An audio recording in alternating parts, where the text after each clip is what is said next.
ada animasinya, bukan cuman itu doang, tapi JavaScript juga bisa memberikan sebuah fungsi terhadap komponen yang udah lu punya.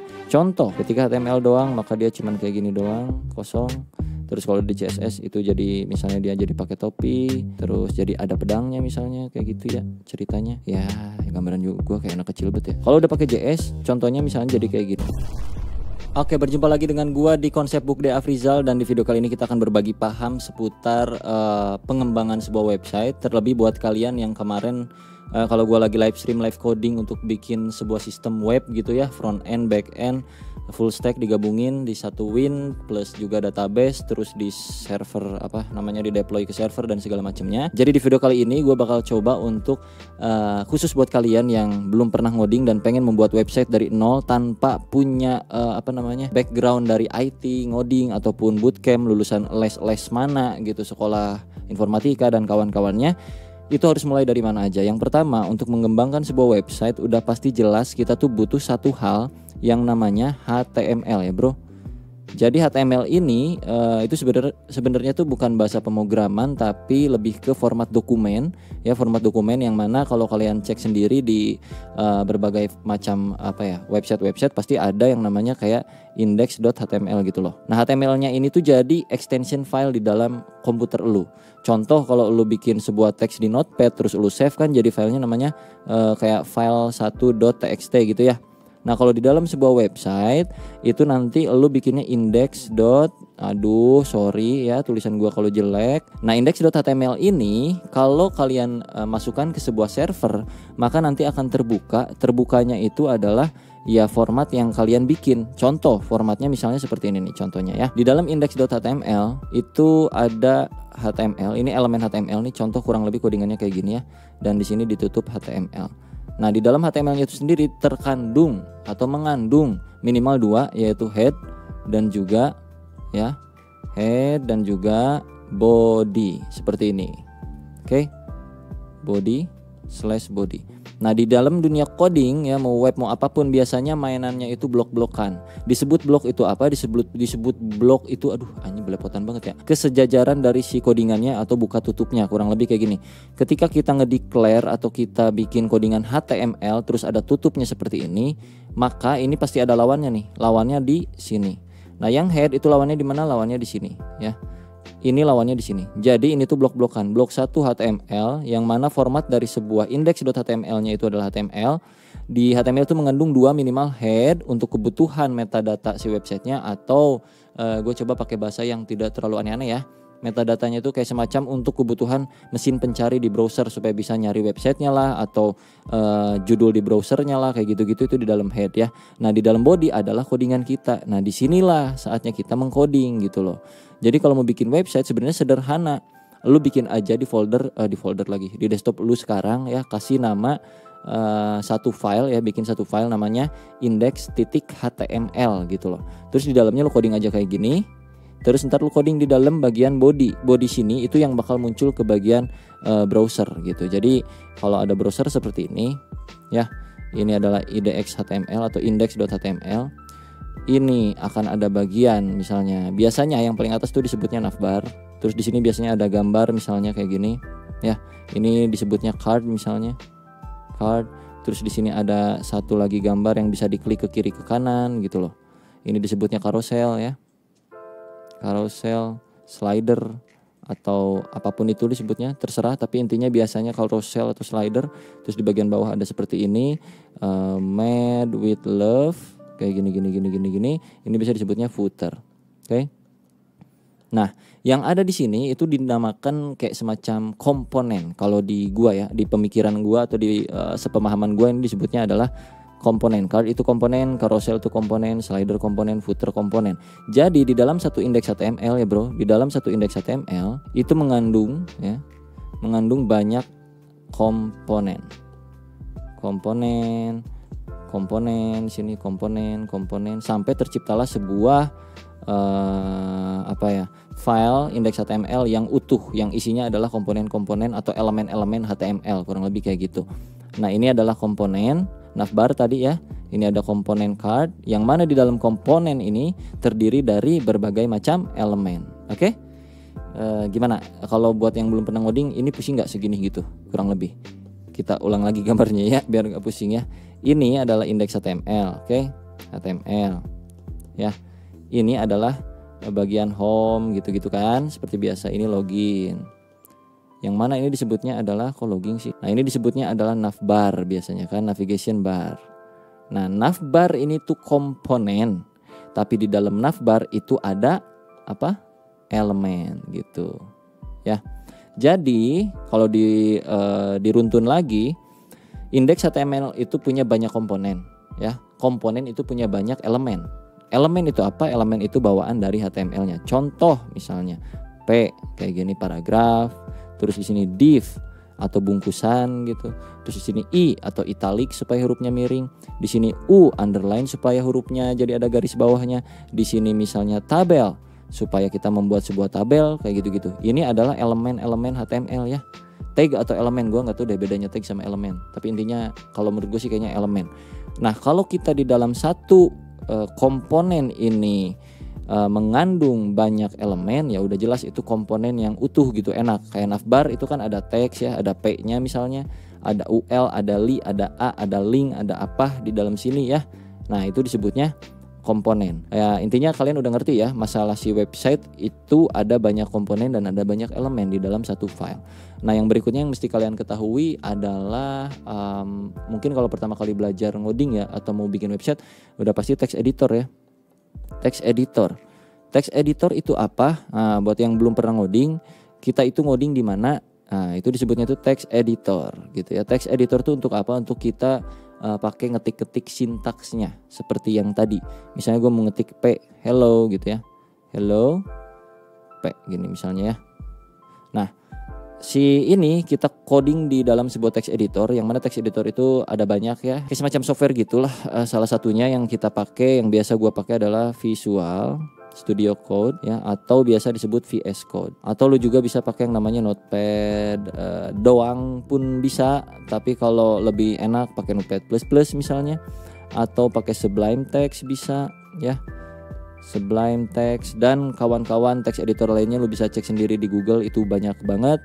Kalian cek aja dan kalian pilih mau pakai yang mana. Nah, kalau udah punya text editor, tinggal ngoding. Formatnya seperti yang tadi gue bilang di sini ya. Formatnya tuh ya cuman kayak ada HTML, ada head, ada body. Udah lu ngoding di dalam body, maka websitenya pun akan jadi. Tapi banyak hal yang mesti lu ketahui juga, sekedar informasi tambahan dari gue aja, bahwa di dalam website nanti ke depannya kalau lu udah bisa bikin websitenya ya, kan tadi sarannya cuman simple ya, cuman punya text editor, cukup punya file HTML. Ada hal lainnya lagi nih supaya lu bisa lebih enak aja belajarnya, biar lebih seru lagi gitu ya. Lu tambahin CSS dan tambahin JavaScript. Nah, buat kalian yang belum mengerti CSS dan JavaScript hubungannya apa dengan HTML, gue akan coba analogikan di sini. Oke. Ini adalah HTML. Oke. Ini HTML. Lalu ditambahin CSS. Nah, ini HTML. Manusia ini adalah HTML, terus plus CSS, jadinya seperti ini nih. Contoh aja ini mah ya, bro. Jelek banget kan? Ya nggak apa-apa lah, tapi intinya ceritanya kayak gini. Nah, ini CSS. Jadi HTML itu kosongan atau dokumen, format dokumen original untuk bikin sebuah website, kurang lebih kayak gitu, tanpa ada sentuhan keindahan gitu ya kalau HTML. Tapi kalau udah ditambahin CSS, maka HTML tersebut akan bisa dikasih pernak-pernik. Kalau manusia kurang lebih kayak lu kayak lu pakai topi atau lu pakai kacamata kayak gini atau lu pakai apa. Nah, itu tuh udah ditambahin CSS. Jadi file HTML kalau ditambahin CSS maka akan menjadi lebih enak lagi untuk dilihat secara visualnya. Disebut sama kita tuh biasanya styling. Oke. Nah, jadi untuk membuat website HTML CSS, supaya lebih lengkap lagi ada stylingnya. Yang mana tadinya misalnya kalau lu bikin sebuah navigation bar tuh kayak gini, home gitu ya. Terus acak-acakan ke bawah sini saya misalnya, atau about kayak gini. Ketika dibikin jadi CSS, maka tiga ini akan berubah ya. Ketiga ini akan berubah menjadi satu hal yang sangat bagus, misalnya kayak gini. Thread jadi kayak gini, terus di sini jadi home, Di sini jadi about. Nah, itu dengan bantuan si CSS-nya gitu kurang lebih ya. Jadi HTML plus CSS itu akan menampilkan website yang lebih yang lebih terlihat enak gitu karena secara visual sudah di styling. Nah gitu ya. Hubungannya apa? Hubungannya untuk sketching juga. Jadi kurang lebih nanti kalau udah ada desain dari tim desain, kita udah bisa siap-siap sketching gitu. Sketchingnya seperti apa? Misalnya ada websitenya tuh dari tim desain harus kayak di sini kotak 2, di sini ada satu sini, terus di sini ada garis kayak gini, sebelah sininya kayak gini. Terus di dalam sini gini, di dalam sini gini. Ini X, ini gini. Nah, kalau kita udah bisa HTML dan CSS, kita bisa menempatkan elemen-elemen HTML-nya itu dimanapun terserah kita dengan bantuan CSS. Kurang lebih kayak gitu. Yang mana kalau tanpa CSS kita akan kesulitan untuk memindahkan elemen-elemen yang ada. Ya, kurang lebih kasarannya kayak gitu. Nah, terus kalau untuk si JavaScript itu fungsinya kayak gimana? Oke, ini HTML, ini CSS ya. CSS dan di sini ada JS. Ketika HTML doang maka dia cuman kayak gini doang, kosong. Terus kalau di CSS itu jadi misalnya dia jadi pakai topi, terus jadi ada pedangnya misalnya kayak gitu ya ceritanya. Ya, gambaran juga gua kayak anak kecil bet ya. Kalau udah pakai JS, contohnya misalnya jadi kayak gini. Nah, seolah-olah kayak gini. Ada yang ngerti maksudnya apa? Jadi yang tadinya kalau HTML doang itu dia kayak diem aja websitenya tuh kayak nggak menarik gitu ya. Terus ditambahin CSS dia jadi lebih menarik karena ada beberapa pernak-pernik aksesoris yang dia bisa gunakan seperti pedang ataupun topi. Ketika ditambah JavaScript si orang ini bisa berlari, berjalan dan juga bisa ngeluarkan nyabetin pedangnya atau bisa loncat-loncat terbang sana sini kayak gitu-gitu. Jadi kurang lebih JavaScript untuk supaya pula website yang lu bikin itu jadi lebih interaktif lagi gitu. Ya kurang lebih kayak gitu. Entah itu secara animasi ataupun secara fungsi. Ya jadi JavaScript itu bukan sekedar untuk merubah website atau tampilan komponen yang sudah ada ataupun elemen yang udah ada jadi ada animasinya, bukan cuman itu doang, tapi JavaScript juga bisa memberikan sebuah fungsi terhadap komponen yang udah lu punya. Contoh nyatanya di sini misalnya ini website, oke ini ada tombol. Tanpa JavaScript, ketika tombol rolling ini diklik, tidak akan terjadi interaksi apa-apa. Ya salah satu halnya kayak gitu. Karena JavaScript bisa dijadikan sebagai client side ataupun server side, yang mana itu nanti bakal gue jelasin secara terpisah. Tapi intinya kalau nggak ada JavaScript, contoh di sini ini gambar ya. Ini gambar nih. Ini ada gambar, contoh lah di sini gambar apa ya? Bulat dah. Nah terus kita tujuannya ada satu tombol, pas diklik rolling maka gambar ini akan berubah menjadi gambar segitiga misalnya gini. Nah, tanpa JavaScript sepertinya akan kesulitan untuk kita melakukan itu semua, tapi dengan JavaScript di sini kita kasih script ya. Kita kasih ketika misalnya if ketika tombolnya diklik gitu-gitu ya, apa yang akan kita lakukan set pokoknya set pokoknya ya. Nanti pas klik tombol itu bakal berubah sesuai seperti apa yang lo coding di JavaScript-nya. Jadi intinya kurang lebih JavaScript itu bisa membuat sebuah fungsi terhadap komponen-komponen yang ada atau elemen yang udah lo bikin di sebuah HTML. Jadi kurang lebih konsep untuk membuat website sesederhana itu HTML, CSS dan juga JavaScript untuk di bagian client side. Lalu bagaimana kalau mau bikin sebuah website yang terhubung dengan sebuah database di dalam sebuah server misalnya. Oke, kita taruh lagi sini ya. Sini ada sebuah server, taruhlah kayak gini ya, sebuah server. Ini website kita yang tadi itu, website kita nih. Bagaimana caranya data yang ada di database ini bisa pada muncul di sini ya? Kan kayak gitu ya. Pertama bisa langsung kita ambil ke sini ya via interface atau apapun itu terserah ya. Bisa langsung atau lewat jembatan yang biasanya kita sebut sebagai API di dunia programming itu gitu ya. Jadi kalau misalkan lo mau ngambil data user gitu di sini atau nama-nama dari orang yang daftar di website lu tuh siapa aja, di database tuh bakal ada nih kayak semacam fieldnya gitu ya.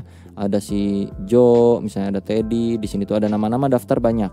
Lu pengen munculin ke sebuah website, ke website yang lu bikin gitu nama-nama tersebut atau apapun itu datanya, ya biasa kita sebutnya itu fetching data ke belakang ya. Ini adalah front end, ini adalah back end ya. Nah, si front end supaya bisa ngambil data dari database itu kita biasanya fetching API gitu. Fetching API. Oke, sehingga nanti ketika kita fetching API ke bagian backend, nanti backend akan memberikan sebuah respon. Responnya itu ya sesuai seperti apa yang kita minta, kurang lebih kayak gitu. Jadinya data bisa pada muncul di dalam website. Contohnya kalau lu belanja, terus lu daftar, terus ntar lu masuk ke profil lu, ada dashboard lu bisa ubah nama dan segala macamnya. Itu kan berarti datanya ada di database ya bro ya. Dan kita bisa ubah juga nama kita, bisa edit password dan segala macam. Yang mana itu biasanya kita sebut sebagai CRUD, kurang lebih kayak gitu. CRUD adalah create ya, R adalah read, terus U adalah update, dan D-nya adalah delete. Betul sekali. Jadi kalau sebuah sistem itu udah mengintegrasikan atau menggunakan atau mengimplementasikan sebuah CRUD di dalamnya, maka setidaknya penggunanya itu bisa create, bisa read, bisa update, bisa delete. Terhadap apa? Terhadap sistem di belakang, di backend, yang mana backendnya itu ada database-nya misalnya di sini nih. Ini gambaran sederhana secara luaran, secara general, tidak pakai istilah-istilah yang rumit juga. Jadi kurang lebih untuk membuat website itu seperti ini alurnya, dari mulai HTML terus CSS ke JavaScript, nanti masuk ke database. Nah untuk database-nya itu sendiri lu bisa pakai JavaScript juga, ataupun lu bisa pakai kayak bahasa pemrograman yang back end banget gitu, misalnya PHP bisa ya, terus misalnya Java gitu-gitu ya, ataupun apalah pokoknya yang gitu-gitu itu bisa. Tapi menurut gua sih, saran dari gua ya, karena ini videonya untuk orang yang belum pernah ngoding, saran gua lu tuh pokoknya mulai dari HTML dulu ya. Kalau HTML udah ngerti, oke, langsung pelajarin CSS. Gimana caranya supaya website yang udah lu bikin itu bisa diintegrasikan CSS supaya tampilannya menjadi desainnya lebih oke lagi. Dan kalau udah merasa puas dengan HTML dan CSS yang udah lu bisa, lu tambahin lagi di sini JavaScript ya. Supaya apa? Supaya lebih interaktif lagi. Kalau udah mulai bosen lagi di situ, lu main data ke belakang ya, ke back end. Di sini ke back end, main data via apa? Via database, kurang lebih kayak gitu. Nanti ujung-ujungnya kemana? Ujung-ujungnya ke library, nanti ujung-ujungnya ke framework ya, ujung-ujungnya ke DevOps ya, kayak gitu-gitu. Terus nanti ujung-ujungnya jadi security, terus nanti jadi full stack, terus nanti jadi balik lagi ke sini dengan teknologi yang baru, seperti itu kurang lebih. Jadi buat yang nggak bisa ngoding atau saat ini masih lagi belajar ngoding dan belum pernah ngoding, apa aja yang mesti disiapin dan segala macem, saran dari gue cuman ya sedikit aja sih. Pertama, HTML pelajarin, CSS pelajarin untuk web developer ya khususnya. Terus lu mesti tahu text editor ya, text editor lu download sendiri, itu pakai apa terserah lu. Terus lu pakai browsernya bebas ya, mau Chrome, Firefox ataupun apapun ya terserah, pokoknya mau Microsoft Edge doang juga bisa. Koneksi internet opsional, mau pakai mau enggak masalah juga. Pokoknya kalau udah bisa HTML, CSS, JS, ya udah cukup lah untuk saat ini kalau belum pernah ngoding dari awalnya gitu ya. Kalau udah kesana nanti lu bisa tontonin video gue yang lain, nanti pun lama kelamaan akan ngerti juga gitu. Oh ternyata ini yang dibilang kemarin tuh kayak gini. So kurang lebih kayak gitu aja di konsep buku kali ini. Semoga video random acak-acakan ini bisa setidaknya menginspirasi kalian buat yang mau bikin website dari nol itu bakal seperti kayak gimana. Gambaran besarnya kurang lebih seperti ini ya. Sampai jumpa di video berikutnya, bye bye.